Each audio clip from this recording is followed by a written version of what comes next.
맞습니다. 오늘 제목은 하나님을 모르는 자들의 상태라는 제목입니다. 그런데 여기서 물론 이제 집중적으로 여러분들이 이제 들어서 아시겠지만 인간의 죄된 삼중 상태를 얘기해요.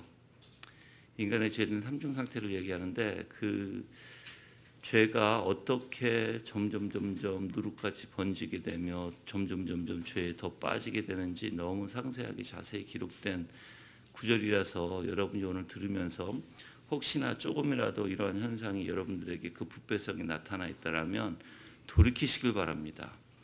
낙심하지 마시고요. 돌이키시는 게 우선이겠죠. 그렇죠? 그래서 여러분들이 좀 돌이켜서 하나님의 말씀을 더 간절히 소망하고 말씀을 통해서 깨달아 정말 돌이키는 그러한 그리스도인이 되기를 주님의 이름으로 기도합니다. 자, 그래서 오늘 이 내용을 보면 18절에서 20절까지는 하나님의 진노에 대한 심판의 선언이 나오고요. 21절에서 23절까지는 경배의 대상을 우상으로 바꾼 종교적 타락에 대해서 나옵니다. 그리고 24절에서 27절까지는 하나님의 유기 및 인간의 성적 타락에 대해서 나오고요. 그 다음에 28절에서 32절까지는 하나님의 유기 및 인간의 타락한 본성에 따른 각종 제약들, 즉 21가지에 대해서 거론하고 있습니다. 그래서 여러분들이 오늘 이 로마서가 이제 당연히 지금 이제 우리 교회가 로마서를 이제 시작하고 지금 묵상 가운데 있죠. 그래서 사도행전은 다 끝나고 이제 로마서로 넘어왔는데 이 로마서는 1장 1절부터 17절까지가 바로 도입부라고 얘기하는 거예요. 서론에. 그리고 본론이 18절서부터 시작이 됩니다. 1장 18절에서 15장 13절까지가 본론부입니다. 그리고 결론이 바로 15장 14절부터 16장 27절까지 내용이 바로 종결부, 즉 결론부라고 그렇게 구성이 되어 있습니다. 지금 앞에 이제 서론 도입부에 1장 1절서부터 17절까지 이제 끝나고 오늘부터는 뭐예요? 본론으로 들어가는 내용이에요. 본론으로. 근데 본론으로 들어가면서 뭐가 바로 시작이 되죠? 바로 인간의 악독함이 시작이 되는 것이에요. 그게 시작 자체가 이제 그렇게 된다는 것이에요. 그래서 어떻게 보면 이 로마서를 가만히 보면 여러분들이 주석을 보면 이신득이라는 단어가 나와요. 주석에. 이 뜻은 무슨 뜻이냐면 율법의 행위가 아니고 믿음으로써 의롭다 하심을 받는 것을 말한다. 즉 의롭다, 칭의를 받는 것을 말한다는 것이에요. 믿음으로. 어떤 사람들은 이 단어를 싫어합니다. 왜 그러냐면 율법의 행위는 아니지만 믿음으로써, 이 믿음이라는 것은 이제 우리가 행하는 어떠한 것으로 생각해서 싫어해요. 오직 전적으로 예수 그리스도를 통해서 예수 그리스도의 의로부터 칭의함을 받는 그런 말을 좋아하고 믿음으로라고 하는 단어를 싫어하는 사람들도 있어요. 그래서 이신득이라는 단어를 싫어하는 사람들이 있지만 이걸 올바로 푼다면 이신득이, 이신칭의가 여러분들 사람에 의해서가 아니라는 거 여러분 분명히 이해하시길 바랍니다. 그걸 알고 들으시면 좋을 거예요. 그래서 사람에 의해서가 아니라 오직 예수 그리스도의 의로움으로 의롭다함을 받는다는 것이에요. 그렇죠? 자, 그래서 지금 18절부터 이제 본론부인 15장 13절에는 이제 어떻게 보면은 18절부터 인간의 부패성을 이야기하면서 이제 본론으로 들어가는데 이 내용을 가만히 보면 인간은 전적으로 부패해서 절대적으로 우리 자신을 의지할 수 없는 존재다라는 것을 시작하는 거예요, 여러분들. 그래서 근원적인 것은 우리에게 힘이 없기 때문에, 우리가 그 죄성을 이길 수 없기 때문에, 어떻게 할 수 없기 때문에 바로 누구의 힘이 필요하다? 예수 그리스도의 힘이 필요하다. 오직 우리에게 주어진 구원의 길은 예수 그리스도밖에 없다라는 것을 말하고 있는 거예요. 그래서 인간의 전적 타락을 분명히 밝히고 있는 것입니다.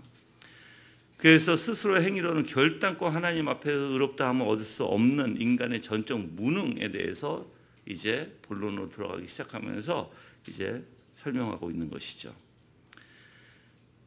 여기서 이제 물론 시작 부분이 여러분들 믿지 않는 자들에 대한 내용이에요. 시작 부분이. 그래서 모든 인간들을 여러분 생각하시면 될 거예요. 그래서 그들의 믿지 않는 자들의 범죄와 하나님의 유기는 내버려 두심이에요. 에 대한 내용을 이제 사실 시작합니다. 여기서 이제 두 가지, 즉 믿지 않는 자들의 죄에 대해서 두 가지 측면을 지적하고 있는데 바울은 첫째는 종교적인 측면입니다. 즉 창조주 하나님께서 인간의 본성과 그가 창조하신 자연 세계를 통해 하나님을 알만한 것과 또한 그 하나님의 신성을 분명히 나타내 보임에도 불구하고 이방인들은 마땅히 경배해야 할 창조주 하나님 대신에 피조물들을 어떻게 우상 숭배 대상으로 삼았다는 것입니다. 이게 18절서부터 23절까지의 내용이에요. 물론 두 번째는 이제 도덕적 측면인데요. 물론 제가 이 부분에서 즉 종교적 측면에서 더 자세히 여러분들에게 말씀을 드릴 거예요. 근데 사실 이 부분의 종교적 측면에서는 두 가지의 원리가 있습니다. 또 나눠져서 바로 우리가 이제 18절과 한 19절과 20절을 이제 보면 내면적인 원리와 외적인 원리가 있어요. 내면적인 원리는 우리 안에 알만한 것을 다 주셨다는 양심의 원리고요. 외적인 것은 창조의 원리예요. 우주 만물을 다 창조하셔서 모든 질서와 균형과 조화를 이루시는 이 하나님의 놀라운 능력에 대해서 얘기합니다. 그게 우리가 마땅히 보고 마땅히 알만한 것들이라는 것을 종교적 측면에서 얘기하고 있어요. 자, 그 다음에 두 번째 아까 얘기했듯이 도덕적 측면에서 얘기합니다. 바울은 이제 믿지 않는 자들, 즉 성욕이죠. 성적 범죄를 비롯해서 21가지의 죄악성을 지적하고 있어요. 이게 24절에서 31절까지 성적까지 포함되면 22가지예요. 22가지. 제가 말씀드렸지만 29절부터요 31절까지는 21가지가 나오고요. 그 앞에 이 성적인 죄까지 포함하면 22가지의 죄악이에요. 그래서 전체 다 22가지의 죄악을 사실 지적하고 있다라고 주석에서는 얘기하고 있습니다. 그러니까 우리가 여기서 주목해야 할 것은 이방인들, 즉 믿지 않는 자들의 도덕적 타락이 바로 종교적 타락에서 나타났다는 것이에요. 참 희한하죠. 그래서 여러분들이 하나님을 경외하지 않으면 종교적 타락이 있으면 기본적으로 무슨 타락이 있어요? 도덕적 타락이 따라올 수밖에 없다라는 내용이에요. 이렇게 타락의 결과, 즉 어떻게 보면 이렇게 표현할게요. 하나님이 그냥 내버려 두신 결과 그들이 이러한 죄들을 짓고 있다는 거예요. 그래서 사실 제가 29절서부터 31절까지는 인간의 죄된 삼중 상태에 대해서 말씀드릴 거예요. 인간의 죄된 삼중 상태. 그래서 하나님께서 종교적으로 타락한 사람들을 그들의 이제 부패한 본성대로 내버려 두신 결과 온갖 추악하고 도덕적인 범죄들을 자행하게 되어 있다는 것입니다. 이것은 결국 인간 사회에 도덕적 범죄가 만연하게 되었고 또한 인간들 삶이 무질서해지고 또한 그 인간들이 하나님의 그 종교적 타락으로 인해서 하나님의 심판을 받을 수밖에 없다는 것을 명백하게 증거하고 있습니다. 여기서 당연히 바울은 인간들이 순리로 써야 할 것들을 바꿔서 영리로 쓰는 성적 범죄에 대해서 얘기합니다. 이건 잘 아시죠? 바로 동성애에 대해서 얘기하는 것이에요. 여자나 남자나 똑같이 절대 동성애는 여러분들 교회에서 허락 못합니다. 할 수가 없는 것이에요. 그건 범죄예요. 그렇죠? 그런데 그럼에도 불구하고 세상 사람들은 또는 많은 교회들이 잘못된 교회죠. 동성애를 옹호하고 나섰죠. 여러분들 원래 이 내용을 보면 어떻게 옹호하고 나서냐면 구약이나 지금 이 내용은 종교적인 부분에서 말한다 이렇게 얘기해요. 종교적인 측면. 지금 무슨 의미냐면 옛날이나 지금이나 우상 숭배를 섬기고 그리고 이제 우상 숭배 끝에 그들이 뭐 하죠? 자기의 쾌락을 이루기 위해서 이제 혼합적인 이제 선교를 시작합니다.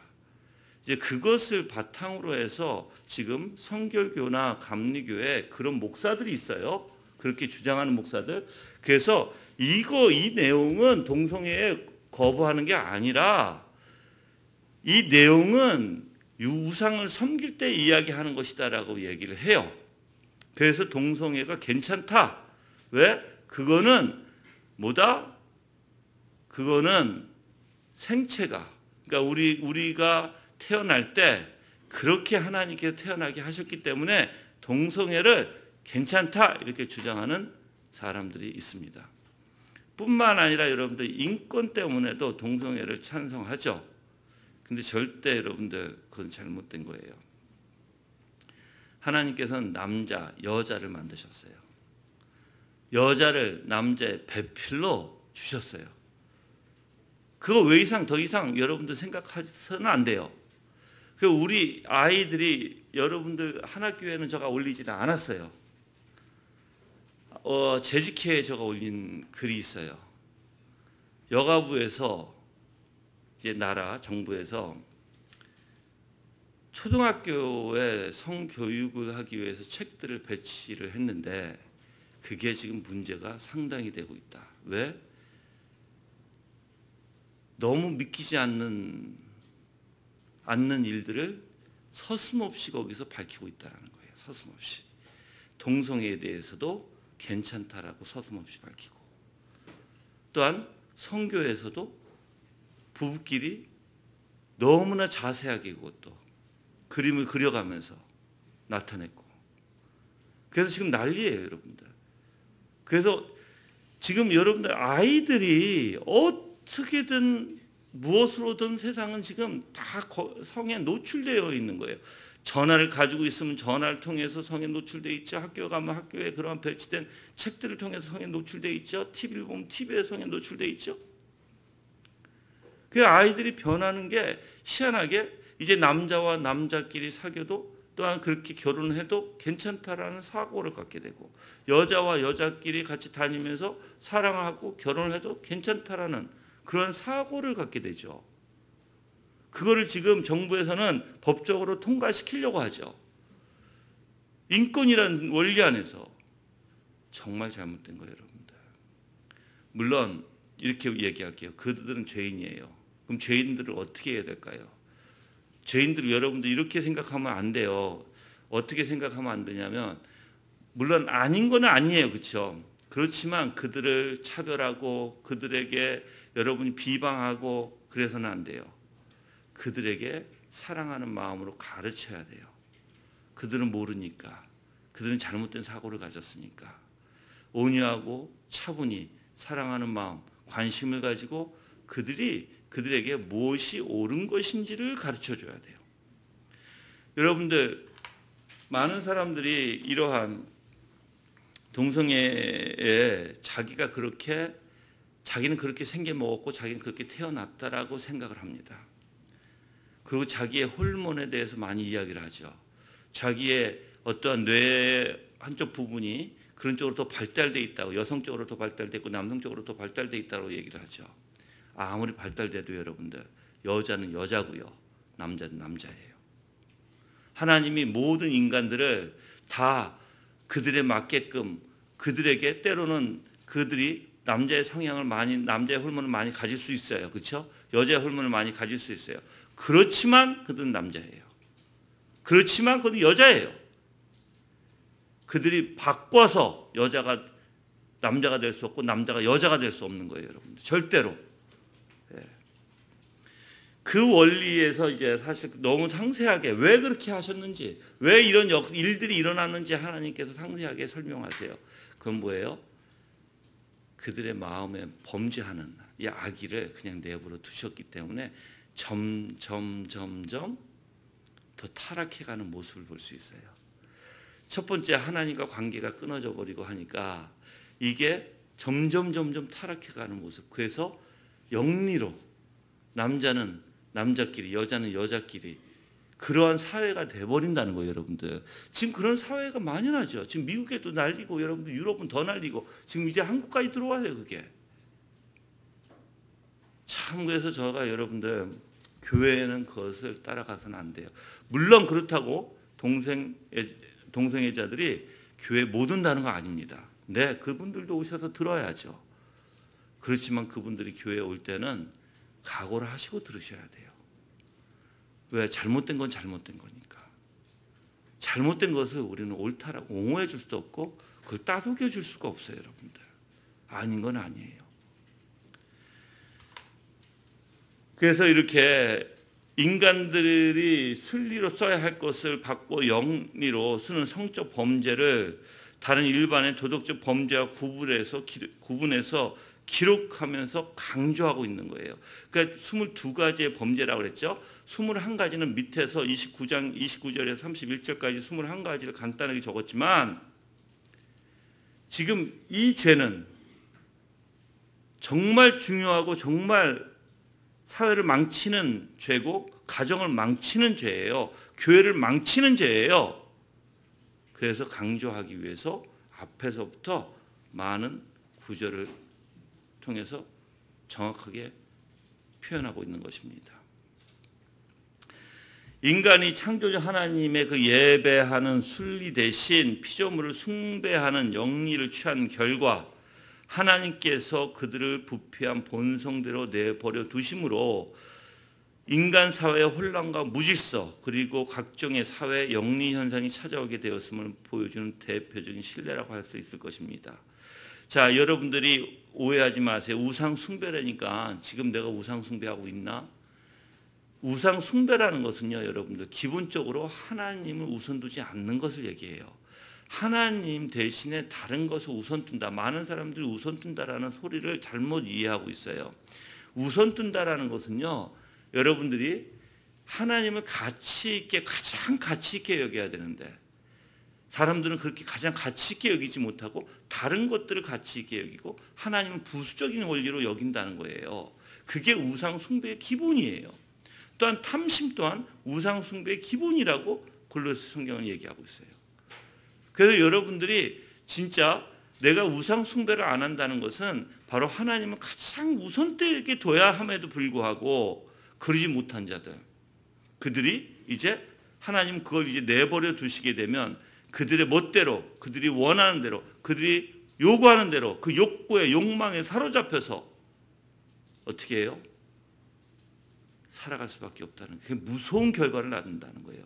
그 결과를 그래서 여러분들이 성적인 범죄는요, 잘 들으세요. 성적인 범죄는요, 가정을 파괴하고요, 사회를 파괴하고요, 교회를 파괴하는 거예요, 여러분들. 오늘날에 정말 창피한 얘기지만 목사로서 정말 목사들이 그러한 성적인 잘못을 하고 있어요.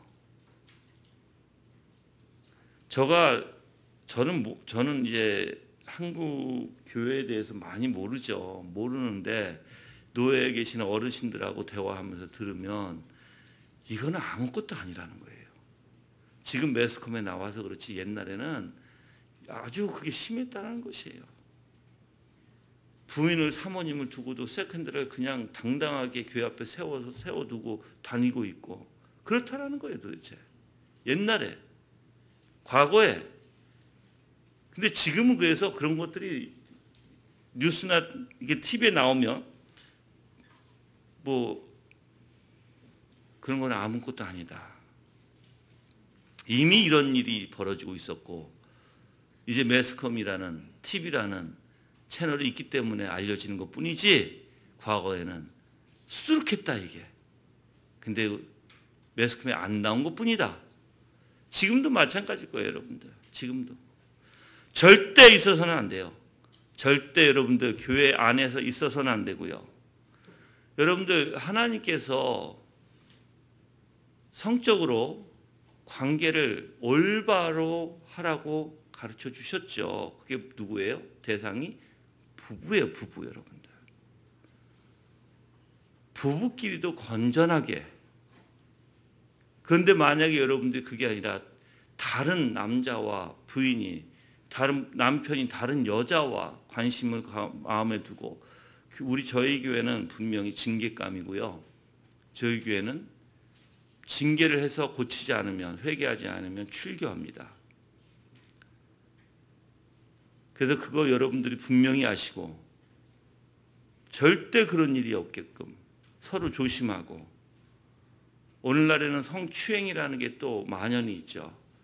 그래서 제가 여자분들하고 악수 안 하는 거 아시죠?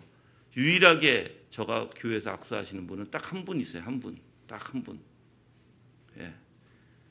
요번에 권사 취임할 때 진짜 처음으로 우리 권사님하고 악수 한번 해봤네요. 저는 안 합니다. 하고 싶지도 않아요, 여러분들. 남 여자 손 잡아서 뭐 합니까? 우리 집사람 손 잡아도 바빠 죽겠는데. 조심하라는 거예요, 조심. 서로가 조심하고 우리 청년들 조심하세요. 청년들이 여러분들 잘못하면 너무나 쉽게 빠질 수 있는 게 그러한 관계적이라는 원리. 관계를 너무 잘못 알고 있기 때문에 그렇게 쉽게 빠지죠. 관계도 어떻게 빠져? 관계도 건전하게 해야 되는 거예요, 여러분들. 누가 사랑하지 말라고 했나? 사랑하라는 거예요. 그렇지만 사랑도 건전하게 하라는 거예요. 근데 사랑을 건전하게 아니고 꼭 누굴 사귀어야 되고 너는 내 거야. 나는 너 거야. 꼭 해야 되나요, 이게? 그래서 꼭 사귀어야 되나요?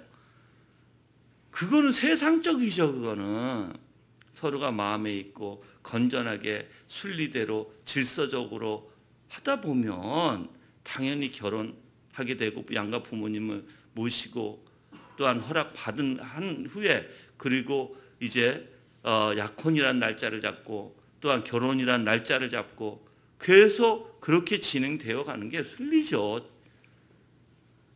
그리고 결혼하기 전에 손도 잡아서는 안 되죠. 예, 결혼하기 전에 여러분들 저희 교회는 결혼하기 전에 손 잡지 못하게 합니다. 왜 그래요? 보물인데 나의 보물인데 아껴야죠. 정말 사랑스럽게 아껴야죠. 내가 함부로 대하는 게 아니라. 그래서 여러분들이 정말 하나님께서 주신 모든 것은 아름다워요. 그런데 인간 것은 모든 게 추잡하고 더러워요, 여러분들. 그게 죄라는 것입니다.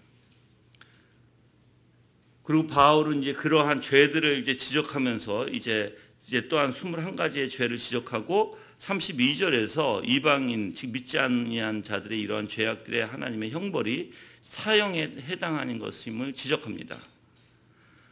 이방인들 즉 자연인들이요 무엇이 죄인지 몰라서 죄를 짓는 것이 아니라는 것입니다, 여러분들. 고의적으로 불의를 자행하고 있음을 분명히 성경은 말하고 있는 것입니다. 그래서 결국 필연적으로 멸망할 수밖에 없는 죄 아래에 있는 인간의 사실상을 정확하게 오늘 말씀을 통해서 보여주고 있는 것이죠. 자, 그래서 제가 물론 간단하게 18절서부터 32절까지 좀 최대한 간단하게 제가 여러분들에게 좀 설명을 드리고자 합니다. 자, 18절에 보시면 하나님의 진노는 불의로 진리를 막는 사람들의 모든 불경건과 불의에 대하여 하늘로부터 나타나는데, 자, 이 구절은 불경건한 믿지 아니하는 사람들에 대해서 나타나는 하나님의 진노에 대한 진술입니다. 죄인들이 결코 초월적이고요 전능하신 하나님의 진노로부터 피할 수 없음을 경고하는 것이에요. 굉장히 무서운 거예요, 여러분들. 이거는 사실 피할 수 없는 진노라는 것입니다. 그게 누구에게 나타난다고요? 바로 불의로 진리를 막는 사람들의 모든 불경건과 불의에 대한이라고 표현하죠. 그래서 개역 한글에서는 경건치 않은 불의 이렇게 표현해요. 예, 불경건 또는 불의. 여기서 불경건이라는 것은요, 예배하지 않는, 신을 믿지 않는 이란 뜻입니다. 이는 하나님을 경외하는 태도가 전혀 없을 뿐만 아니라 오히려 우상을 하나님의 자리에 올려놓는 것을 가리킵니다. 이러한 자들의 죄의 특징은요, 바로 불의로 진리를 막는다는 것이에요. 그 특징이. 하나님을 경외하지 않는 자들은 불의로 하나님의 진리를 막는다. 이 진리는요, 분명히 창조 세계에 명백하게 계시되는 하나님의 자취입니다. 그리고 하나님을 경외하는 삶이 바른 삶임을 분명히 알게 하는 지식이기도 합니다. 그런데 이런 사람들이, 하나님 믿지 아니하고 하나님 경배하지 않는 사람들이 진리를 불의로 막고 있다는 것이에요. 그래서 하나님의 진노를 피할 수가 없다는 것입니다. 이 막는다는 뜻이 어떤 의미냐면 뭐뭐를 하지 못하게 억제하다라는 뜻이에요. 그래서 현재 분사형으로서 그들의 부도덕한 삶을 피할 수 없어서 명백히 계시되어 있는 하나님의 진리를 계속적으로 억제하여 불의로 충만한 삶을 살아간다는 뜻입니다. 즉 여러분들, 자기의 욕망에 사로잡혀서요, 하나님께서 분명히 이건 해서는 안 된다라고 얘기하잖아요. 그 진리라면 자기의 욕망에 사로잡혀서 하나님의 진리를 무시해버리고 하나님의 진리의 뜻에 따라 살지 아니하고 오히려 자기가 그 진리를 위에서 짓눌러서 자기 멋대로 행동하는 것을 얘기하는 거예요. 이런 자에게 공의로우신 하나님의 뭐가 나타날 수밖에 없다고요? 바로 진노가 나타날 수밖에 없고 심판이 이루어질 수밖에 없다는 것입니다. 여러분들 가만히 생각해 보세요. 여러분들은 여러분의 욕망에 사로잡히지 않나요? 여러분들이 뭐에 여러분들은 내가 분명히 얘기했지만 여러분들은 무엇에 사로잡혀 삽니다. 여기서 여러분들이 무엇에 사로잡혀서 안 사는 사람이 한 명도 없어요. 모든 인간들은요, 수십 대때로 무엇에 잡혀 살아요. 무엇에 잡힌다는 그 뜻이 뭐예요? 어떤 사고에 사로잡혀서 내가 그 생각에 사로잡힌다는 거 표현하죠. 그래서 내가 생각에 사로잡혀서 거기에서 행동하고 거기서 말하고 산다는 거예요. 근데 그 생각, 그 사고가 뭐냐는 거예요. 사로잡히는 게. 하나님이신가요? 아니면 이제 여자분들은, 특히 청년들은 결혼할 나이가 되면 남자라는 것에 사로잡힐 수 있고 또 돈이라는 것에 사로잡힐 수 있고 또 내가 쉼이라는, 즐긴다는 세상적으로 쾌락에 대해서 사로잡힐 수 있고 또는 사치, 즉 차나 가방이나에 사로잡힐 수 있어요. 여러분들.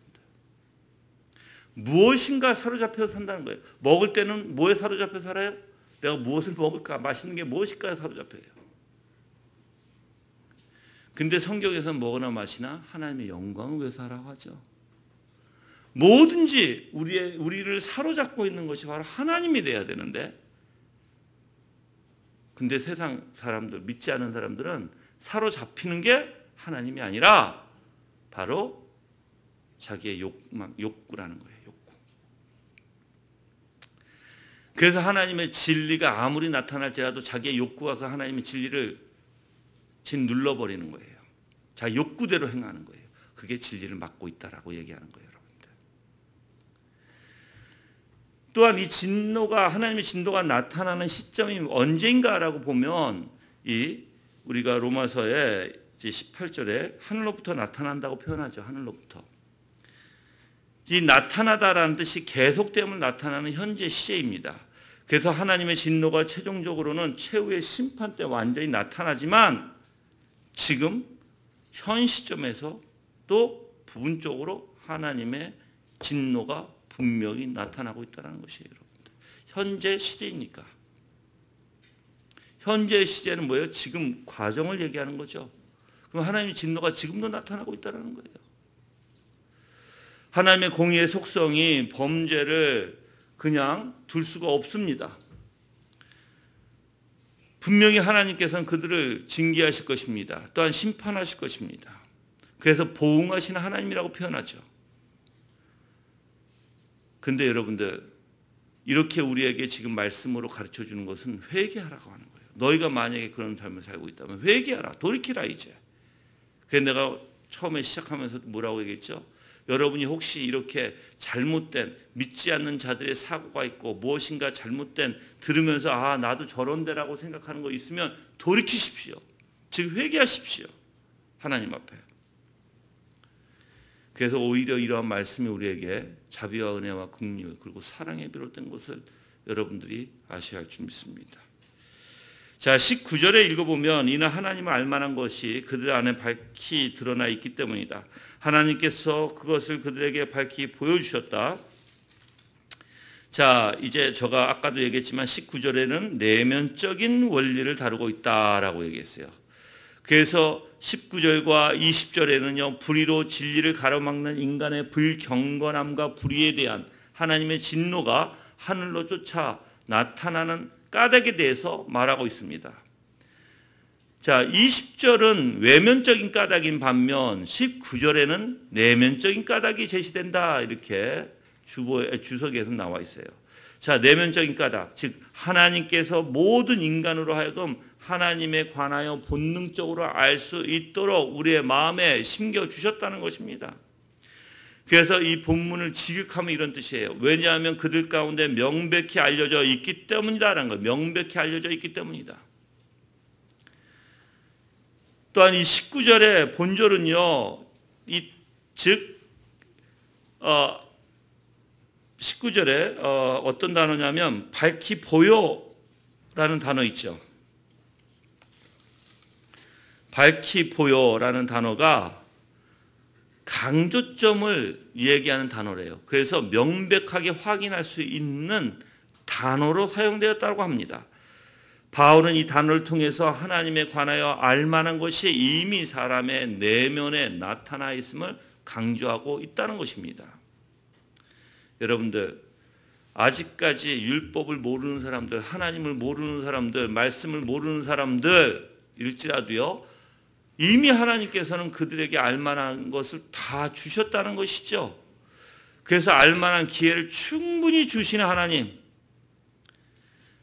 이런 사실은 저희 속에 라는 단어를 통해서 즉 알만한 것들을 그들 안에 여기서는 이제 안에라고 표현되어 있죠. 그들 안에 밝히 드러나 있기 때문이라고 얘기합니다.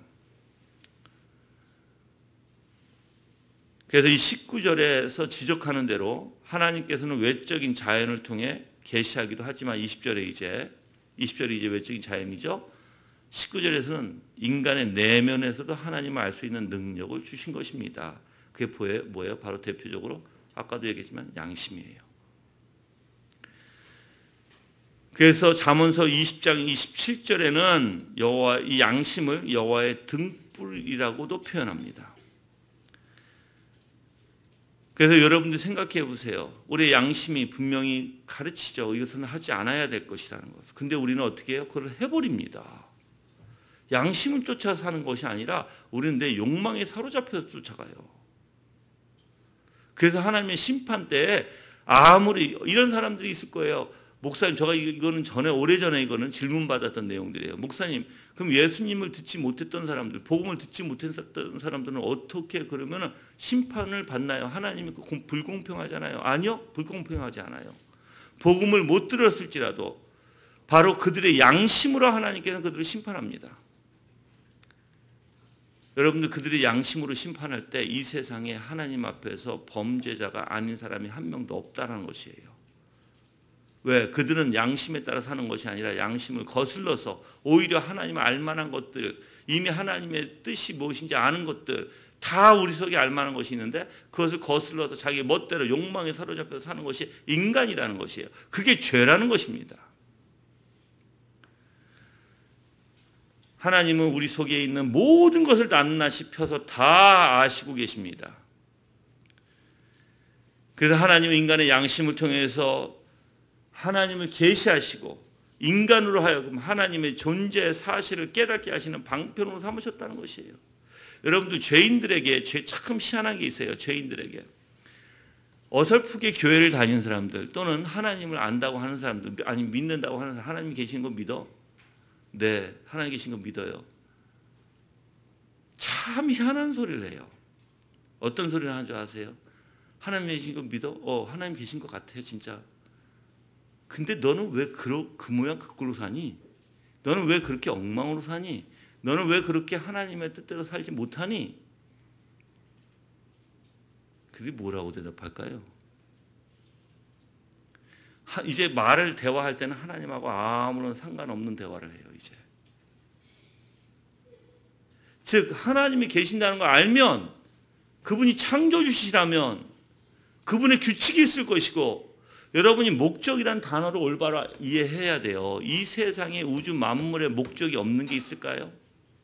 그래서 내가 여러분들한테 우스갯소리로 얘기하잖아요. 왜 말이 깁니까? 그건 프레스톤이 얘기한 거예요, 청교도. 왜 말이 길어요? 사람이 타기 위해서 목적을 가진 거예요. 왜 돼지가 뚱뚱합니까? 사람들을 많이 먹이기 위해서 하나님이 뚱뚱합니다. 왜 비가 내리나요? 목적이 있죠, 다. 바람이 부는 거. 이 세상에 목적이 없는 게 없죠. 근데 목적이 있으면 뭐가 있다는 뜻이에요? 그걸 창조한 분이 계신다는 거예요. 우리에게도 목적이 있다는 거예요. 우리는 어떤 목적이요? 하나님을 영화롭게 하고 그 안에서 즐거워하는 목적이 있어요, 우리가. 그 목적을 다 하지 못하면. 근데 우주 만물을 다 보세요. 우주 만물에는 자기의 목적대로 다 살아가요. 누구만 빼놓고? 인간만 빼놓고. 그래서 하나님께서 우리에게 기회를 주시는 게 바로 교회를 불러주시는 거예요. 하나님을 듣게 하시는 거예요. 하나님이 어떤 뜻으로 무엇을 요구하고 계시는지. 근데 우리는 어떻게 합니까? 들어도 상관을 안 해요. 상관을.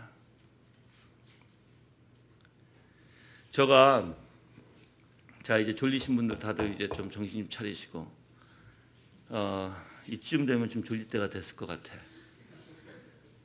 그러니까 다들 이렇게 지금 내가 목이 지금 아프도록 외치는데도 지금 졸리고 계시니까 졸고 계시니까 여러분들. 하나님의 말씀이 저도 이게 저한테 비유해서 얘기하는 거예요. 때로는 하나님의 말씀이 읽어도 머리에 안 들어올 때가 있어요. 들어도 귀에 들어오지 않을 때가 있어요. 여러분이 그럴 때는 정말 조심하셔야 돼요. 그럴 때는 어떻게든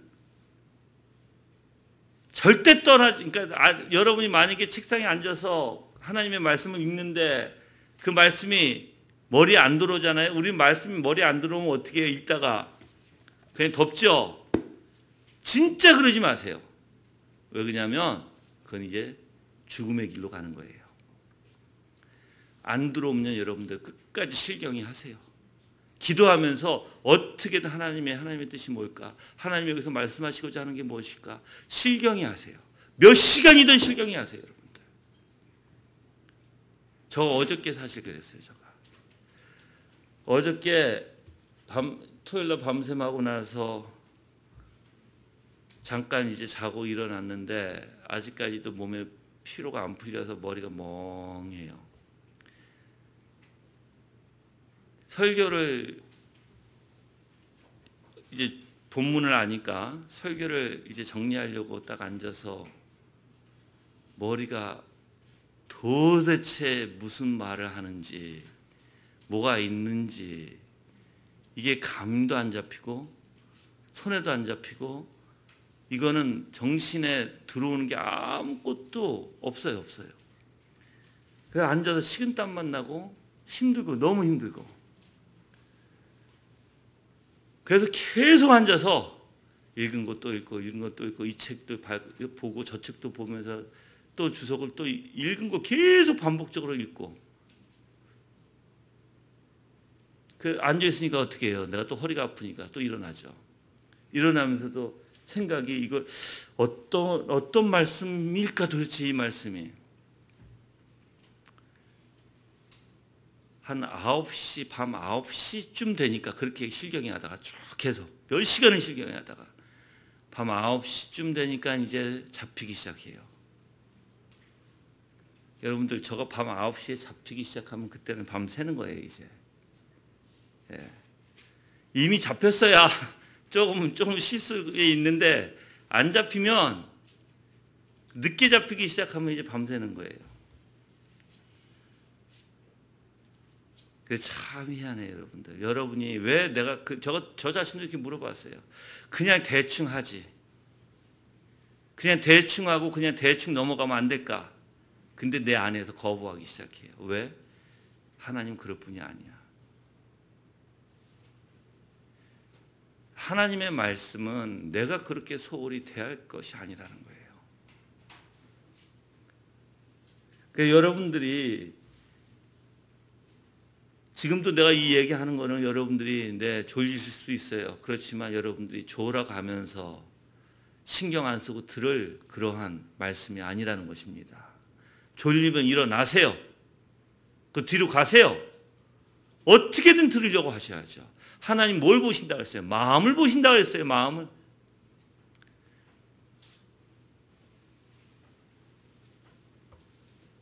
옛날같이 벌금을 좀 경찰서에 신고해서 벌금을 좀 내게 할까? 그러면은 좀 돈이 많이 모을 텐데.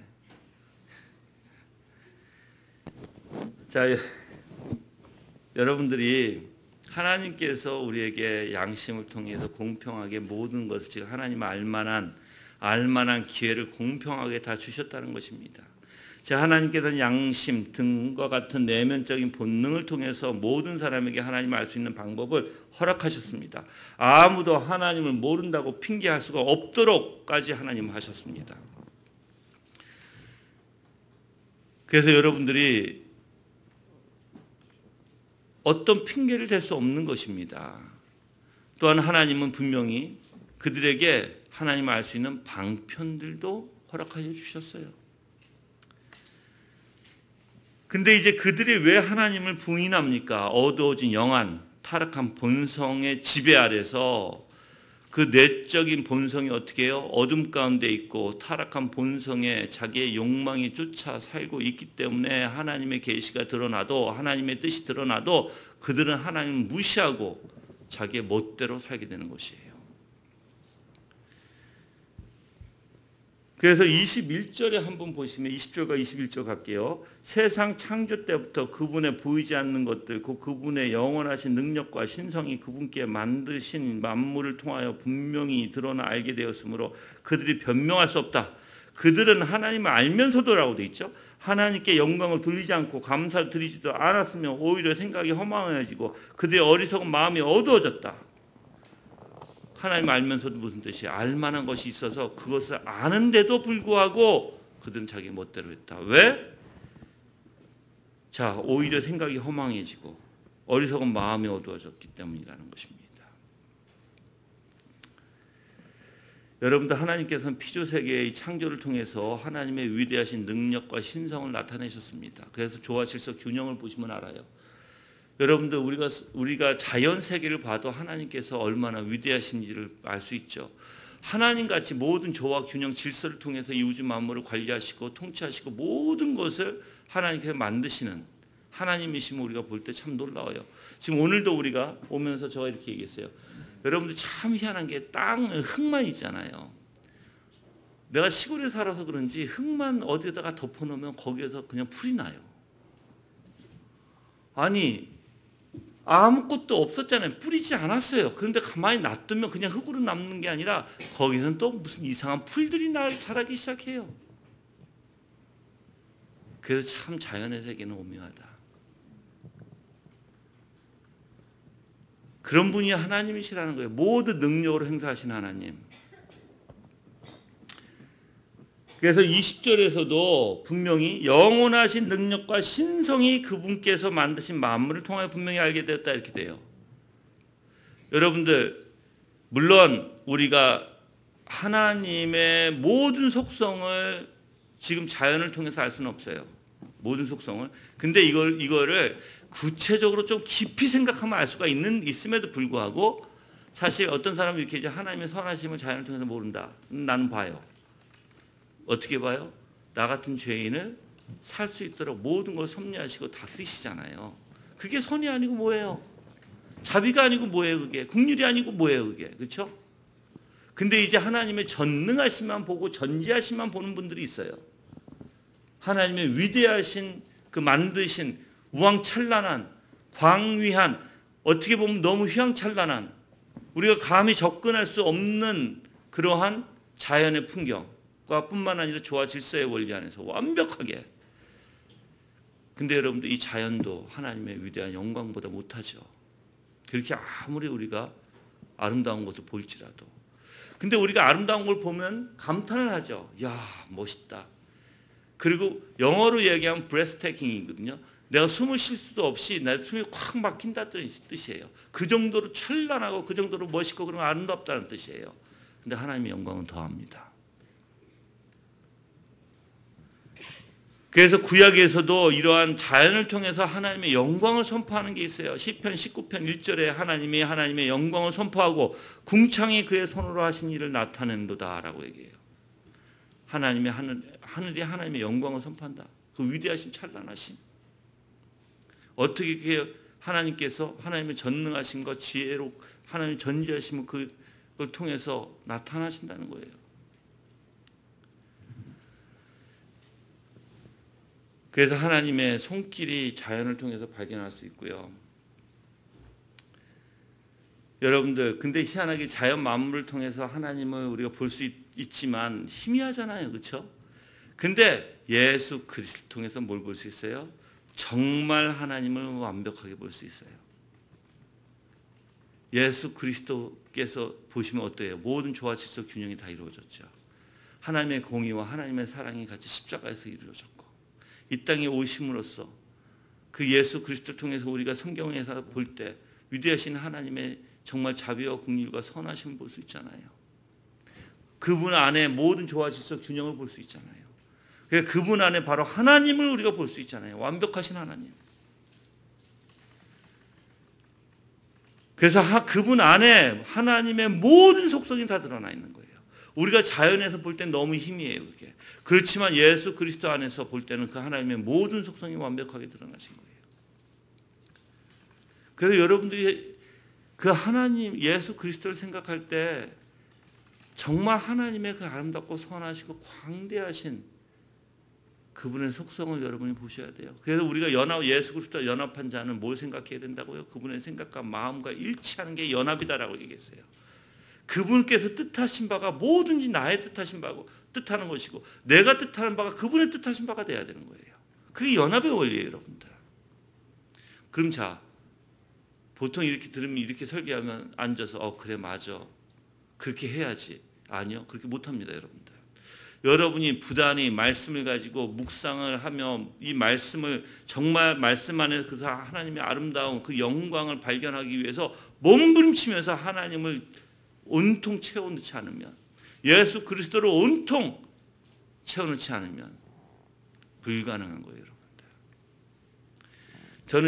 저는 우리가 밤샘하면서 얘기도 했잖아요.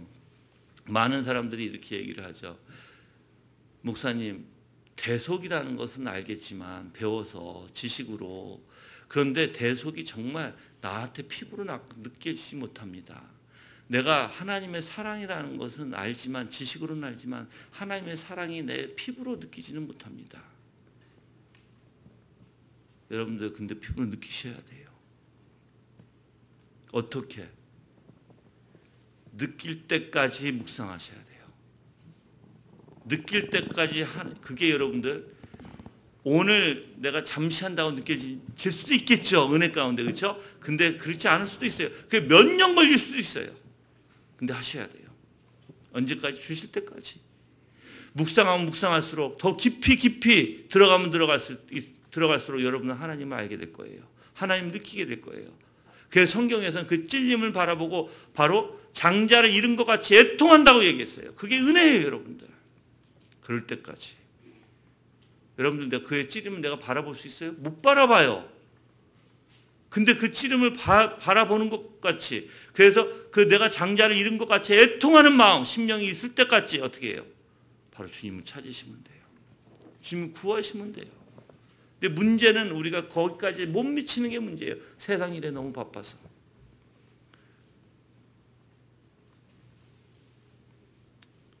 세상 일에 너무 바쁘다 보니까 하나님을 알기보다는 세상 일을 하는 게 더 우선되죠.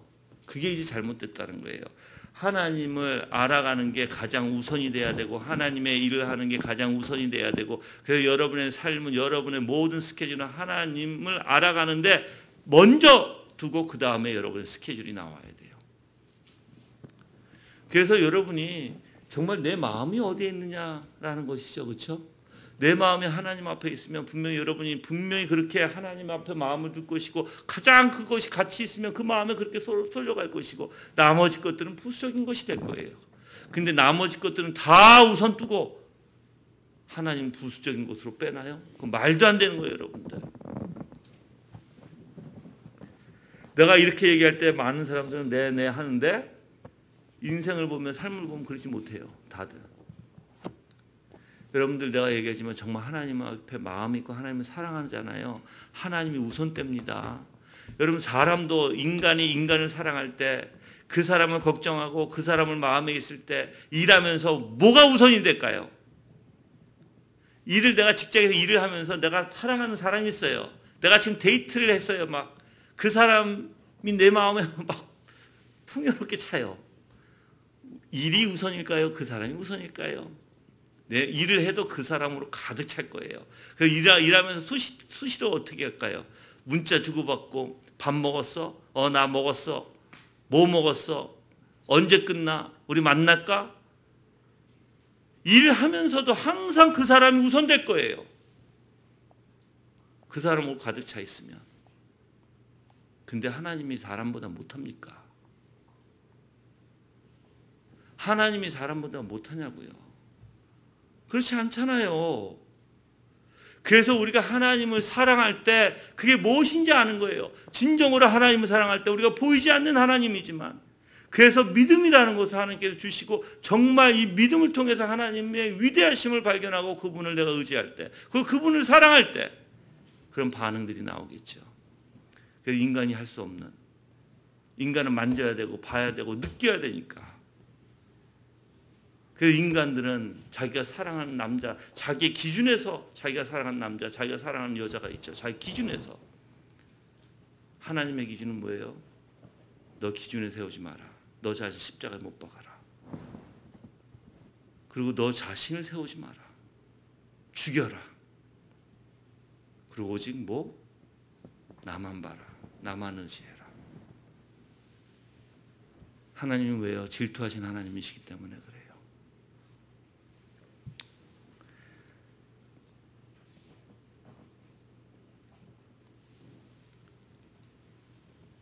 자, 22절에 보면 그들이 스스로 지혜 있다 하고 하나 어리석게 되어 멸망하지 않는 하나님의 영광을 멸망할 사람과 새 짐승과 기어다니는 동물의 현상으로 바꿔요. 하나님 분명히 알아요, 여러분들. 그런데 자, 왜 이들이 동물로 바꿔버릴까요? 우상 숭배로? 여러분들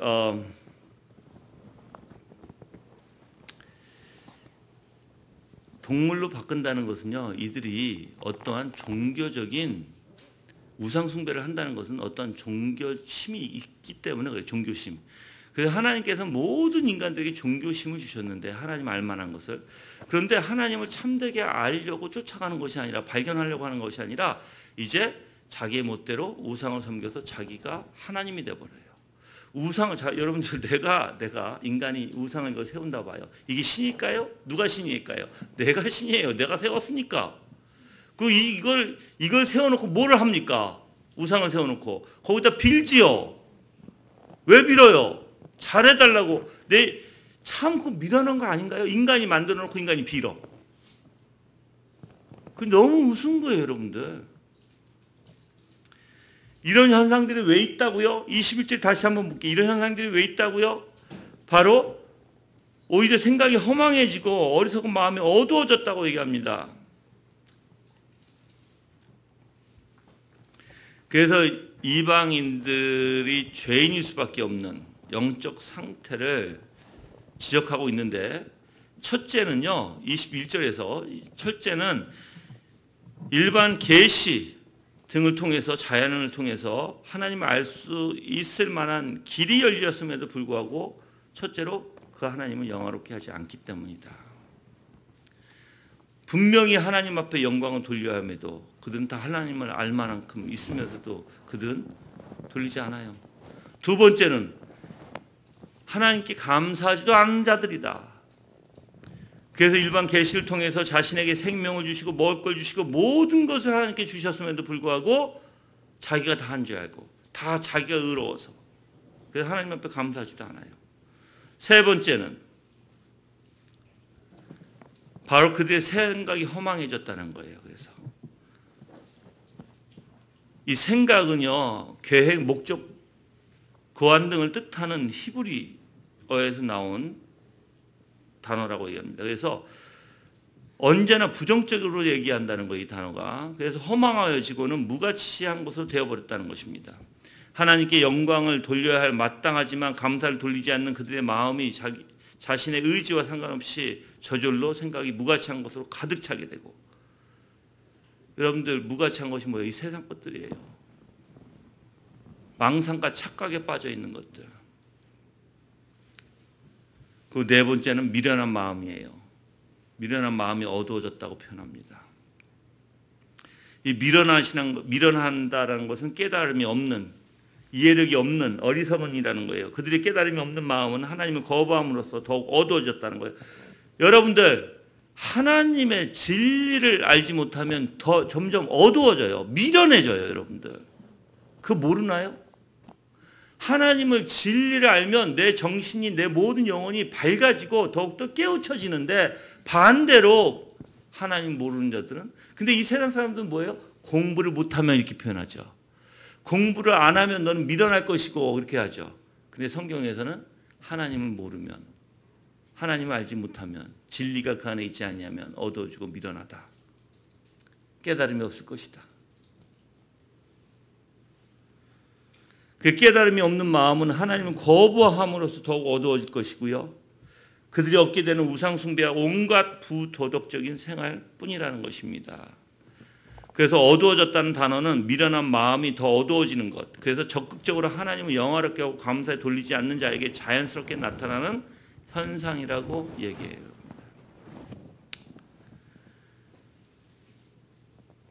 그래서 우상을 만든다는 것이에요. 우상뿐만 아니라 이제 23절까지 우상을 만들었지요. 이제 24절은 뭐예요? 그의 도덕적으로도 다 타락해진다는 거예요. 이제 그렇게 하나님을 찾지 않는 자들, 하나님 보여주셨음에도 하나님을 거부하는 자들은 이제 도덕적으로도 타락한다는 것입니다.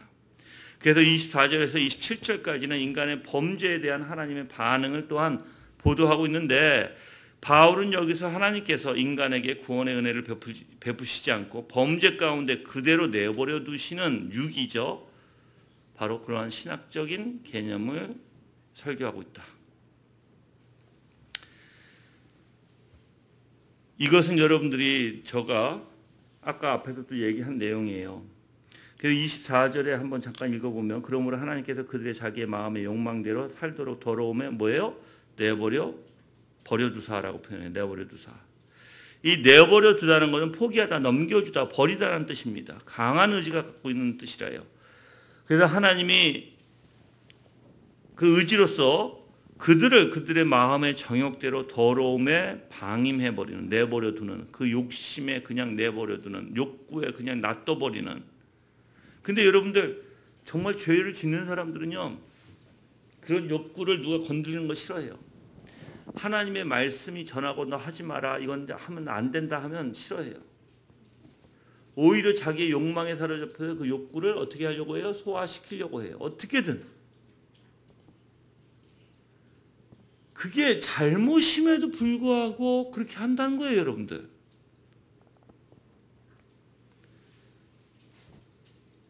참, 그러면 하나님께서 어떻게 하신다? 그래, 너 마음대로 해봐. 나 신경 안 쓸게. 너 한번 해봐라. 너가 어떻게 되는지. 너가 더 망가져고 할 것이고, 더 비참해질 것이고, 더 초라해질 것이고, 너 인생, 너가 잘났다고 살겠지. 그래서 때로는 너 열심으로, 너 노력으로, 너가 열심히 너가 돈 버는 것 같지. 근데 너는 지금 하나님의 진노, 나의 진노만 너 머리에 더 쌓는 것이고, 너에게는 실질적으로 참된 평화가 없고, 너의 인생에는 저주받은 인생이고, 정말 너가 들어가나 저주요? 나와도 저주요? 찬장에 있는 너의 집안에 있는 모든 게 저주가 될 것이다라는 거예요. 근데 여러분들 이런 정욕에 휩싸이면 사람들이 자기가 하는 것에 다 옳다고 생각해요. 자기가 하는 것에 그렇게 문제가 되지 않는다고 생각해요. 뿐만 아니라 자기는 컨트롤할 수 있다라고 생각해요. 자기는 괜찮다라고 생각합니다. 그게 문제예요, 여러분들. 그게. 그래서 여러분들 그 마음의 정욕대로 더러움이라는 표현이 있잖아요. 24절에. 이 정욕이란 욕망, 그 마음의 욕망대로, 여기서는 욕망이라고 표현했어요. 욕망이 여러분들 어떤 의미를 갖고 있냐면 매우 격렬한 욕망, 동경하고 사모하는 것을 뜻한다는 거예요. 뭐 엄청나죠, 이게 여러분들. 그래서 이 단어가 욕심 또는 정욕을 표현하고 있는 것입니다. 사람이 부끄럽고 파렴치한 행동들을 서슴없이 하는, 그래서 정욕에 이끌려버리는. 그래서 칼빈이 이런 얘기했잖아요. 욕망이 정욕에 이끌려버리면 어떻게 된다고요? 내 생각과 내 의지도 거기에 딸려서 거기에 사로잡혀서 다 끌려가 버린다고. 그래서 우리는 욕망에 정욕에 사로잡히는 것이 아니라 뭐에 사로잡혀야 된다고요? 하나님의 말씀 이성적으로 사로잡혀야 된다.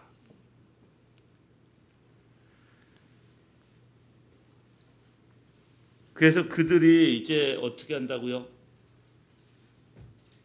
창조주 대신 25절에 그들은 하나님의 진리를 거꾸로 바꾸고 창조주 대신 피조물을 경배로 섬겼으나 하나님의 영원히 찬송받으실 분이라고 표현합니다. 처음부터 끝까지 알파와 오메가이신 하나님. 26절에는 그러므로 하나님께 그들의 부끄러운 세욕을 내버려 두셔서 그들의 여자들이 자연스러운 관계를 부자연스러운 관계로 바꾸어서, 이게 동성애를 뜻한다 했어요. 여자와 여자끼리. 이와 같이 남자들도 마찬가지예요. 여자와 자연스러운 관계를 버리고 서로를 향하여 욕정에 불타라고 얘기합니다. 욕정에 불탄다는 것은 정말 마음을 거기다 다 뺏겨버리는 거예요. 열정을 갖고 있는 거예요.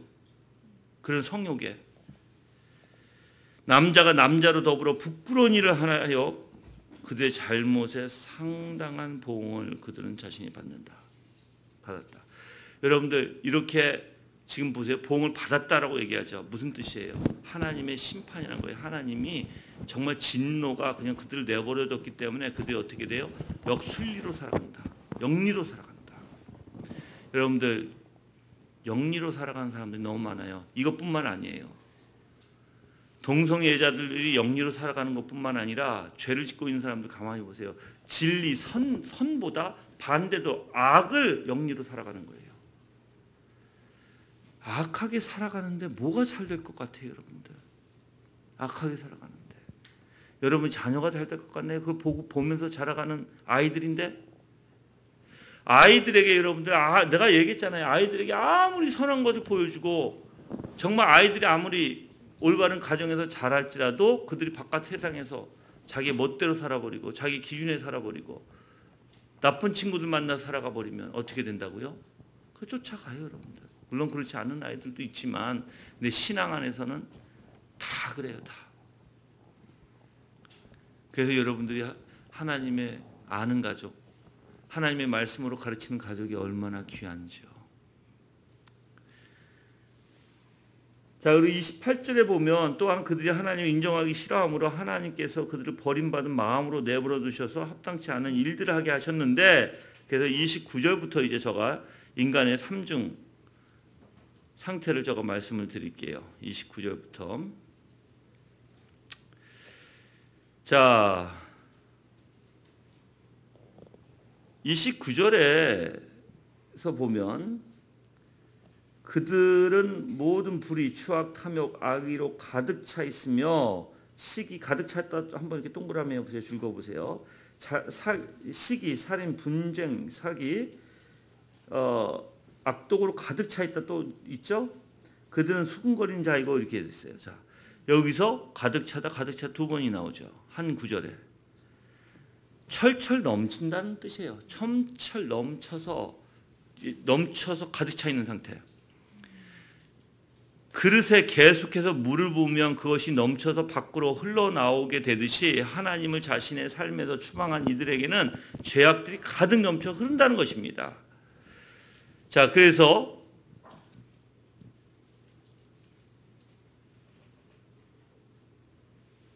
인간이 자기 삶 속에서 하나님을 추방할 때, 하나님을 거부하고 하나님을 추방할 때 자기 삶 속에서 나타나는 바로 이 구체적인 그 나타나는 현상, 나타나는 상태를 표현할게요. 그게 이제 29절에서 첫 번째로 모든 불이라고 되어 있습니다. 모든 불이.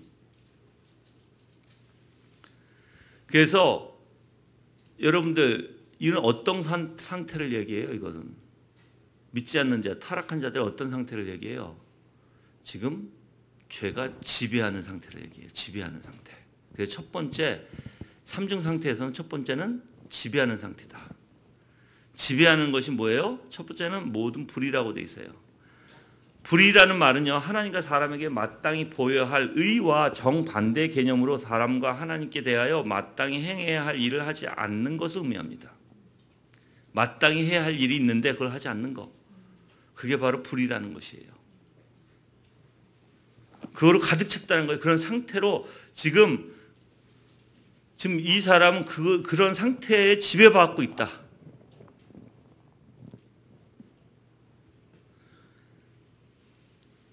그래서 모든 불의가 악을 나타내는 포괄적인 용어예요. 하나님을 버리고 자기의 삶의 기준에, 자기의 삶, 자기의 기준에 두는 사람들의 특징, 바로 그들이 불의다라는 것입니다. 그래서 이들은 어둠에 거할 수밖에 없죠. 죄 가운데. 그것이 사로잡고 있고 그 상태가 그러니까. 두 번째는 뭐예요? 추악이에요. 추악. 두 번째는 추악인데 이 추악은요, 불행한 것, 재난을 일으키는 것, 위험한 것을 의미하는 것이에요. 그래서 비난을 받아 마땅한 것과 같이 연결돼서 도덕적인 개념으로 이제 통하는데, 이 단어가 신약에서는 윤리적으로 하나님과 대적하는 것을 나타내는 개념으로 사용해요. 즉 불행한 것, 재난을 일으키는 것, 위험한 것. 그리고 또한 그 단어와 함께 비난받아 마땅한 것, 나쁜 것, 그의 도덕적인 개념으로 정말 안 좋은 것, 하나님을 도덕적인 개념으로 하나님을 대적하는 것이라는 것을 바로 추악으로 나온다는 것입니다. 이 추악은 소극적으로 선행을 하지 않으려고 하는 것이 아니라 적극적으로 해를 끼치고자 하는 욕구라는 거예요. 적극적으로 해를 끼치고자 하는 욕구. 부패하게 만들고 상해를 입히는 능동적인 의식적인 의지라고 얘기합니다. 그래서 이 추악은 의지와 연관되어 있다는 거죠. 바르지 못한 일들, 잘못된 일들을 하면서 그것을 즐기고 악행하고, 그래서 그 속에서 이제 도덕적인 부패, 악행 등이 다 함축되어서 그것을 즐기는 자들, 그러한 상태, 그러한 것들로 지배받고 있다는 것이에요.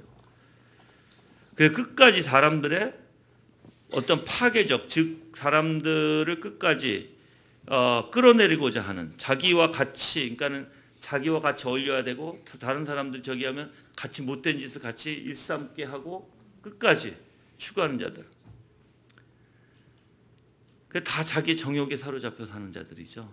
세 번째는 탐욕이에요. 탐욕이라는 것은 부정한 소득과 권력의 남용으로 이루어진 축제라고 얘기합니다. 그래서 바울이 이것을 하나님이 없는 사람에게 발견되어지는 삶의 특징으로 염두에 둔 내용이라는데,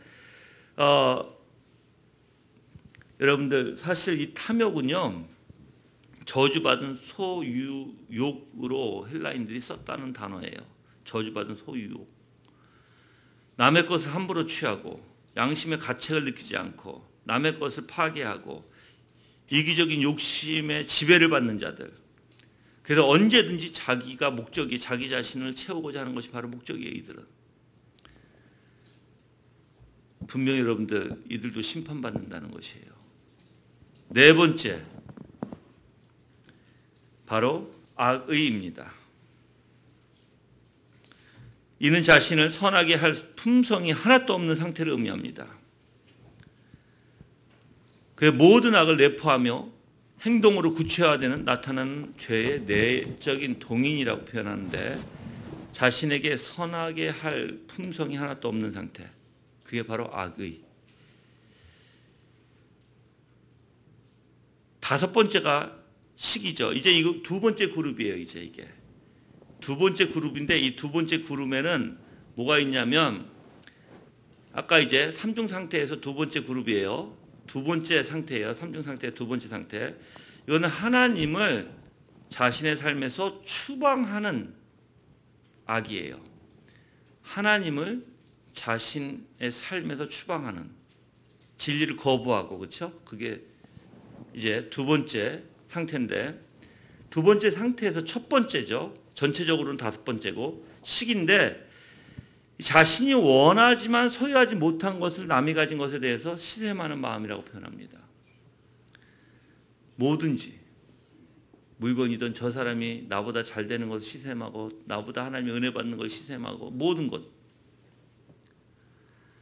그 하나님의 나라를 기업받는 성도들은 절대로 이래서는 안 되겠죠. 이런 유혹을 철저히 버려야 되겠죠. 또한 여섯 번째죠. 그리고 지금 이 두 번째 상태에서는 두 번째예요. 바로 살인이에요. 이 살인은 여러분들 마음속의 분노와 미움에까지 확대돼서 적용해야 돼요. 물론 여러분들 이 내용들을 자세히 풀면, 뭐 말 안 해도 자세히 여러분이 아실 거예요. 근데 자세히 풀면 사실 여러분들이 작은 일에도 내가 혹시 이 중에 하나가 있는지 한번 보시라는 거예요. 여러분들 마음속의 분노와 미움까지 확대돼서 사용하는 게 바로 이 살인이라는 단어인데, 주님께서 단순히 행동의 외적인 결과뿐만 아니라 그 내면적 의도까지도 분명히 말씀하셨죠. 그래서 그 마음에 악을 품는 자, 그 사람을 미워함을 품는 자도 살인한 자와 마찬가지라고 얘기하신 것이에요, 여러분들. 그래서 여러분의 마음을 잘 다스려야 하는 이유가 거기에 있습니다. 자, 이제 일곱 번째입니다. 분쟁이에요. 분쟁, 다툼, 불화, 야망과 질투에서 비롯돼서 다투는 자들. 그래서 여러분들이 만약에 다툼을 하는데 사람들과 만나면 다툼을 잘해요. 이 사람 뭐가 문제예요, 여러분들. 분명히. 또 다투고 화해하려고 하지 않아. 이것도 문제예요, 여러분들.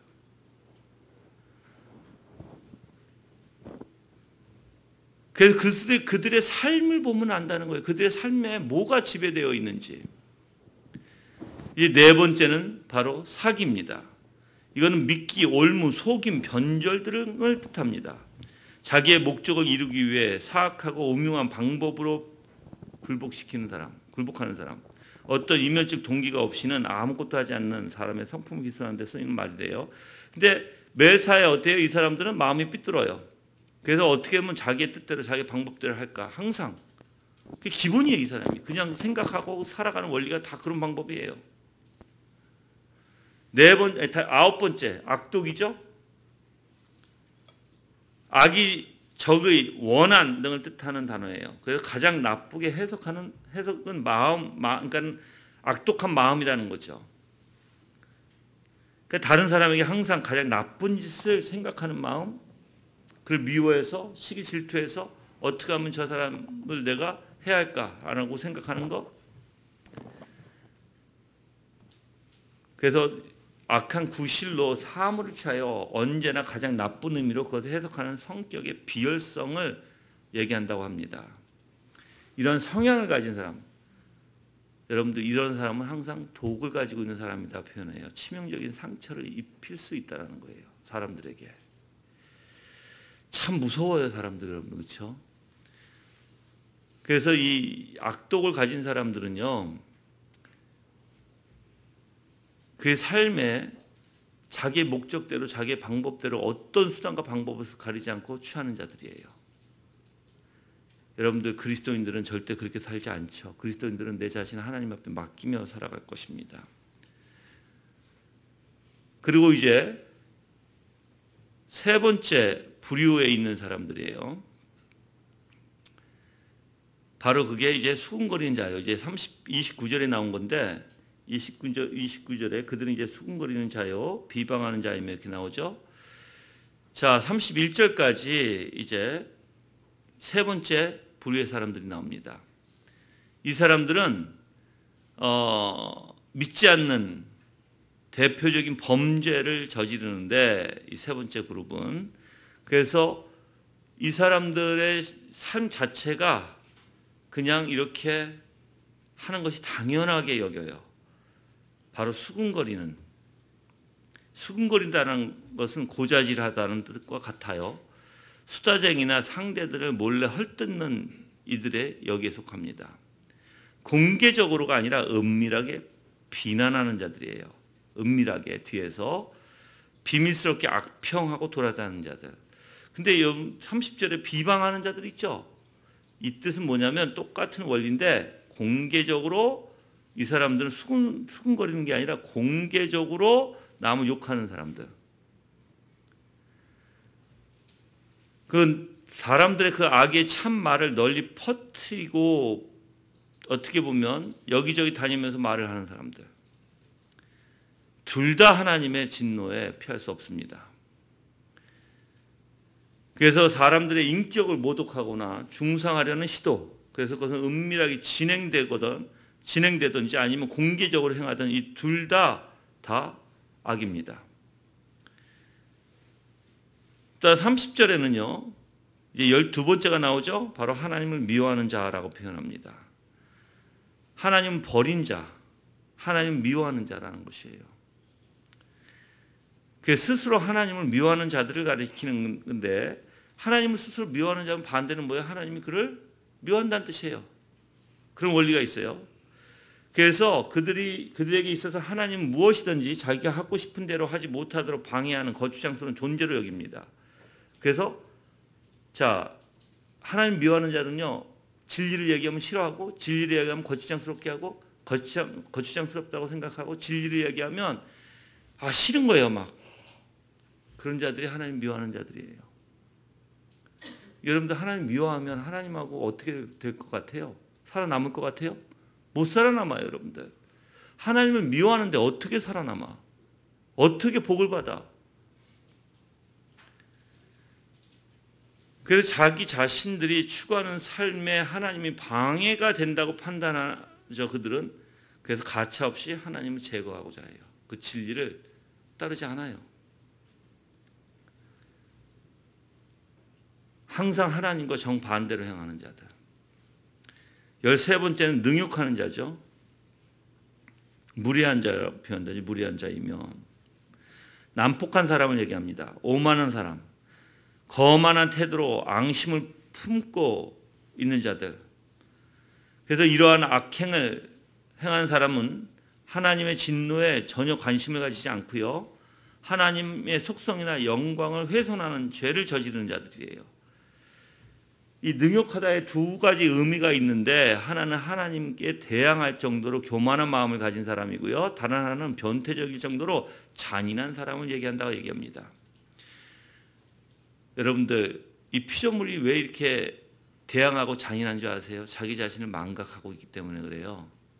아까도 우리가 22절에 그들은 스스로 지혜 있다 하고 하나 어리석게 되어 이렇게 표현하죠. 망상에 착각에 빠진다는 거예요. 이 사람들도 마찬가지라는 거예요. 즉 망각하고 사실을 망각하고 행동하는 자들. 내가 한번 물어볼게요. 여러분 자신을 아나요? 물어볼게요. 여러분은 여러분 자신 알아요? 그래서 내가 여러분 얘기하잖아요. 오늘 이거 시험 한번 해보세요. 꼭. 부부들은 가서 적나라하게 좀 얘기 좀 하세요. 당신은 이래 하고 적나라하게 좀. 남편은 부인에게, 부인은 남편에게. 근데 부인이 또 자식도 괜찮아요. 같이 다 모여서 아빠는 이래요 라고 얘기를 했는데 아빠가 나는 안 그래. 내가 언제 그랬어? 이렇게 얘기하지 마세요. 그건 망상이에요. 망상, 착각이에요. 나는 안 그런 뜻한. 근데 한번 들어볼 만하지 않아요? 내가 어떤지? 내가 어떤 상태에 있는지? 여러분 계속 착각하고 망상에 들어가려면 그걸 거부하세요. 그거를. 그러면 여러분 계속 망상에 빠질 거예요. 그냥. 여러분 자신을 스스로 지혜 있다라고 생각할 거예요. 그리고 하나님을 거부할 거예요. 그런 사람들은 거부할 수밖에 없어요. 하나님은. 여러분이 하나님을 거부하지 않는다? 하나님을 내치지 않는다? 거짓말이에요. 그런 사람들. 여러분들 하나님 거부하지 않는 사람은 진실이에요. 자기 자신을 받아들여요. 자기 자신이 얼마나 추한지 알아요. 그래서 하나님하고 무릎 꿇게 되는 자들이에요. 저는 여러분들이 좀 적나라하게 좀 가정에서 좀 대화를 했으면 좋겠어요. 우리는 수시로 해요. 집사람하고 나하고. 그래서 우리는 대화할 게 없어요. 굳이 또 항상 하니까 여러분들은 한번 해보시라는 거예요. 숙제예요. 하실래요? 예? 왜 대답을 안 하셔? 그러다 오늘 주일은 싸우는 주일이 되겠네. 싸우지 마세요. 싸우면 나한테 전화를 하세요. 우리 남편이 지금 싸우려고 해요. 우리 부인이 싸우려고 해요. 전화 좀 해주세요. 여러분들 싸운다는 거는 그만큼 철이 없는 거고 그만큼 악한 거고 그만큼 하나님을 대적하는 거예요. 하나님의 말씀하는데 본인에 대해서 얘기하는데 그거를 싫어를 하고 싸우려고 든다면 또 얘기하다가 됐어 그만 얘기해. 그것도 하나님을 거부하는 거예요. 자, 물어볼게요. 하나님을 거부하는 자가 되실래요? 아니죠. 그럼 한번 들어보세요. 그럼 오늘 집에 가서 다 숙제 내드린 거예요. 저한테 보고 좀 해주세요. 가정마다. 예. 자, 14번째는 교만한 자예요. 30절이죠. 다른 사람 위에 군림하려고 하는 자예요. 이게 생각이라든지 행동이 오만 불순한 자들. 그래서 하나님께서 이런 교만한 자를 대적하시죠. 모든 죄의 극치라고 하는 거예요. 여러분들 이 교만은요, 자기가 항상 하나님 되고자 하는 거예요. 항상 자기가 다른 사람에게 군림하려고 하는 자. 그래서 스스로를 다른 사람보다 높이면 물론이고 심지어 하나님보다 더 높아지려고 하는데 이게 문제성이 심각하다는 것입니다. 이 죄가 어떤 죄예요? 바로 사탄이 아담과 하와에게 준 죄예요. 그래서 우리는 항상 그런 죄가 있어요. 여러분들 하나님처럼 되려고 하는 자, 항상 내가 컨트롤해야 되고 항상 내 뜻대로 해야 되고자 하는 자. 예, 그게 교만의 원리예요. 자, 15번째는 자랑하는 자죠. 자랑하는 자. 방랑하는 허풍이란다는 이게 사실 이게 허풍이 강한 자예요. 이게. 그래서 자신이 소유하지 못한 장점을 억지스럽게 주장하는 자들, 그래서 자격도 되지 않지만 그것을 어떻게든 얻으려고 하고 허풍스러운 자들. 그 허풍이나 사칭이 그 사람에 대한 신뢰도에 치명적이라고 사실을 유념하고 모든 일에 자신을 과장되게 드러내려고 애쓰는 모든 사람 앞에서 진실을 하도록 우리는 반대로 힘써야 되겠죠. 그렇죠? 예. 여러분들 당연히 허풍 그리고 여러분이 과장되게 무엇인가 드러내려고 하는 것 등등 그런 것이 있으면 하지 마시길 바랍니다. 자, 16번째. 악을 꾸미는 자. 원문대로 번역하면요, 악의 발명자라는 뜻이에요. 또는 악을 고안하는 자. 이거는 오늘날에도 많죠. 어떤 방법을 사용해서든 그 죄를 짓고자 하는 자, 어떤 수단과 방법을 가리지 않는 자들이 바로 여기에 속해요. 자기 멋대로 자기 방법, 자기가 무엇인가 이게 이상하게 안 돼? 그러면 이걸 어떻게든 자기 고집대로 자기 방법대로 이걸 해결하고자 하는 자. 그거는 악을 고안한다라는 뜻이에요. 이게. 17번째, 부모를 거역하는 자. 불순종하는, 거스르는 뜻인데 여러분들 부모를 거역하는 것은 하나님을 거역하는 것과 같아요. 첫째 계명, 그러니까 인간 사회에서는 첫째 계명이죠. 하나님의 10계명에서는 5번째 계명이고, 근데 인간 관계, 사회 관계의 명한 명령 중에서는 첫째를 위치하고 있고요. 그리고 부모를 거역하는 것은 하나님께 부모에게 부여하신 권리에 대한 도전이에요. 여러분 구약에서는 이런 자들을 어떻게 하라고 했어요? 돌려쳐 죽이라고 얘기했어요. 우리 아이들 잘 들으세요. 부모를 거역하는 것은 정말 악한 거예요. 부모에 대한 도전, 권리를 도전하는 거예요. 하나님께서 부모에게 부여해 주신 그 권리를 도전하는 거야. 부모를 거역하면서 잘 되는 사람이 없어요, 여러분들.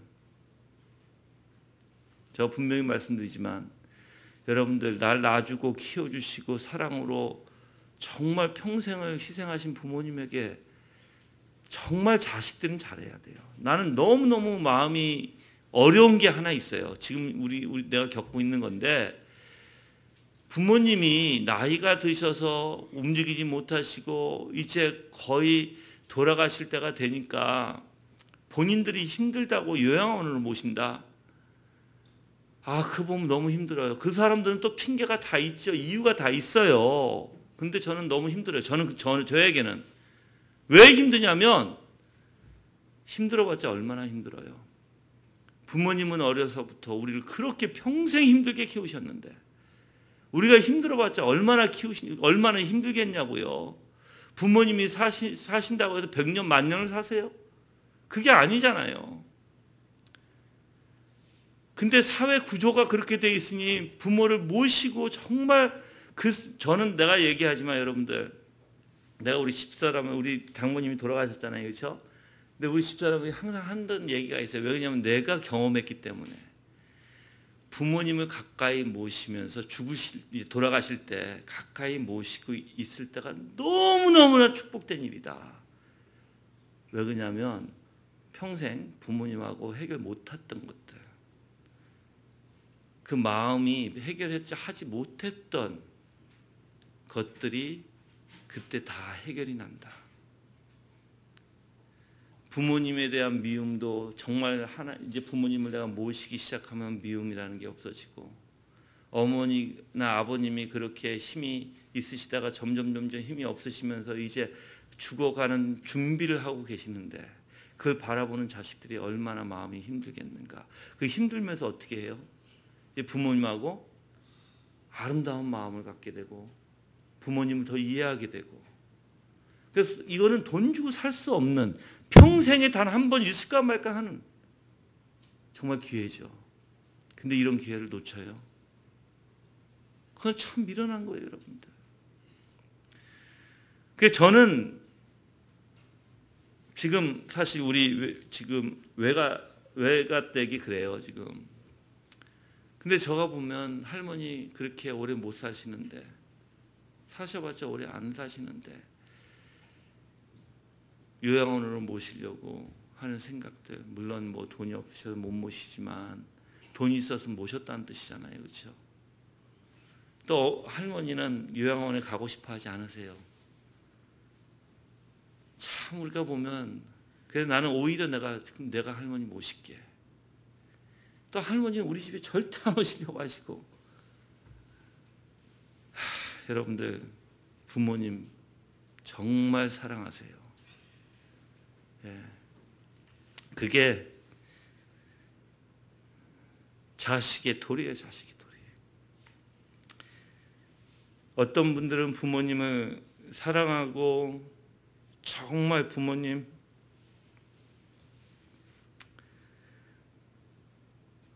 같이 있고 싶어도 이미 같이 있지 못하는 사람들도 있어요, 여러분들. 자, 18번째는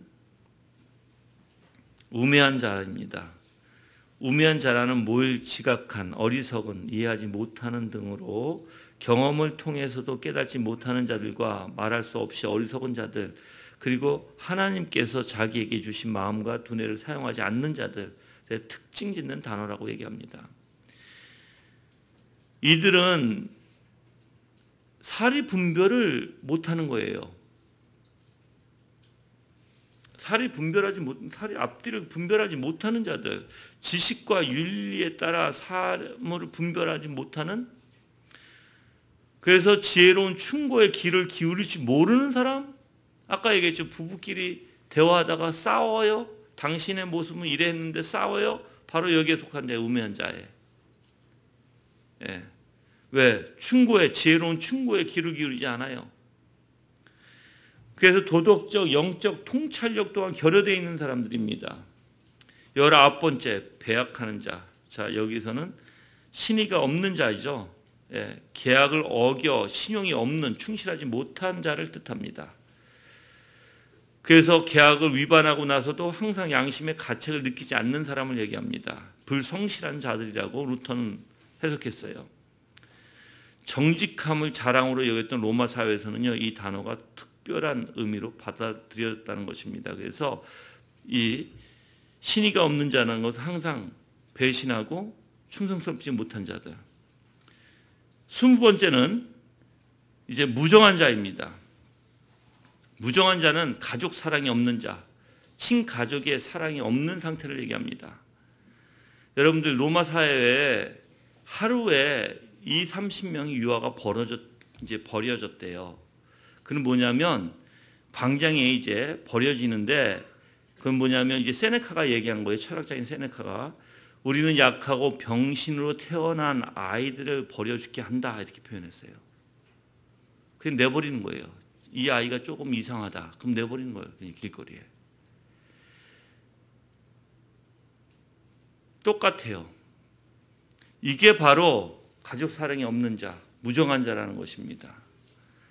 여러분들 가족 사랑은요, 정말 한 가족이 내 몸같이 생각해야지 사랑이 있는 거예요. 부모가 자식을, 자식이 부모를. 근데 부모가 자식을 사랑하지 않고, 이게 이제 어떻게 보면 태아 있잖아요. 태아를 요즘에 갖다 버리는 일이 많죠. 뿐만 아니라 어떻게 해요? 낙태도 마찬가지예요. 여러분들 무정한 거예요. 무정한 거. 여러분들 낙태를 하는 것을 보면 뭐 여기서도 써져 있어요. 부모로부터 버림받아 갈기갈기 찢겨 쓰레기통에 버려진다, 이렇게 표현해요. 그렇다는 거예요. 여러분들 그게 바로 무정한 자, 사랑이 없고. 자, 마지막 21번째는 무자비한 자.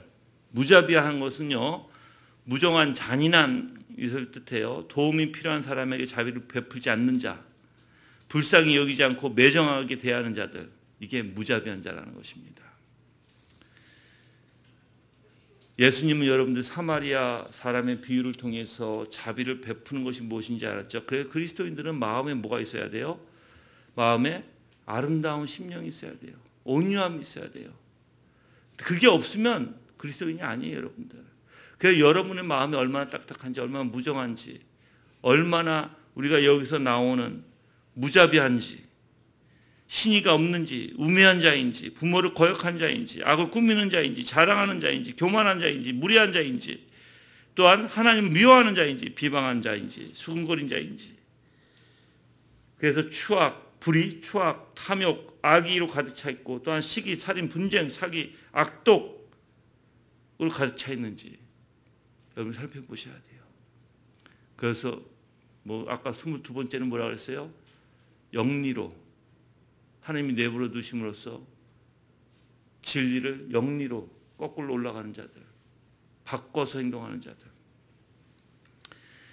이런 사람들이 32절에는 그들이 이와 같이 일을 하는 자는 사형에 해당하는 하나님의 심판을 알면서도 이런 일을 할 뿐 아니라 또한 이런 일을 하는 자들이 옳다고 한다. 이미 알아요.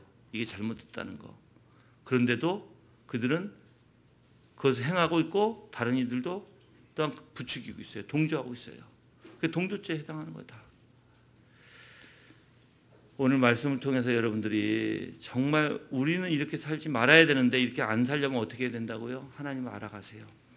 예수 그리스도께서 우리를 그렇게 가르쳐 주시지 않았어요.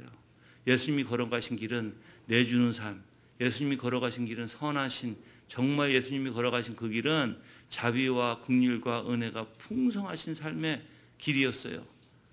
이렇게 인간들과 반대되는 성향을 갖지 않으셨어요. 예수님은 오히려 자기 자신을 내주셨잖아요. 인간들은 죽이려고 하고 예수님은 내어주시고 기쁨으로 그 길을 걸어가셨잖아요. 정말 그러한, 그래서 여러분들이 예수님으로 채우셔야 돼요. 예수님 모르면 안 돼요. 그래서 묵상하세요. 기도하세요. 은혜 수단을 붙드세요. 죽기로 하세요. 죽기 살기로 하세요. 그것만이 우리의 삶의 길인 줄 믿습니다.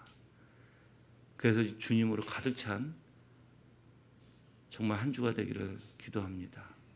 다 같이 합심으로 기도하시는데 주님의 은혜 가운데 악에서 돌아서고 이렇게 주님 앞에 순종할 수 있는, 그래서 예수 그리스도 안에 있는 아름다움을 발견하고 정말 우리가 하나님의 말씀에 마음을 두고 기뻐하며 정말 주님의 은혜로 가득 찰 수 있는 귀한 삶이 될 수 있도록 다 같이 기도하시겠습니다.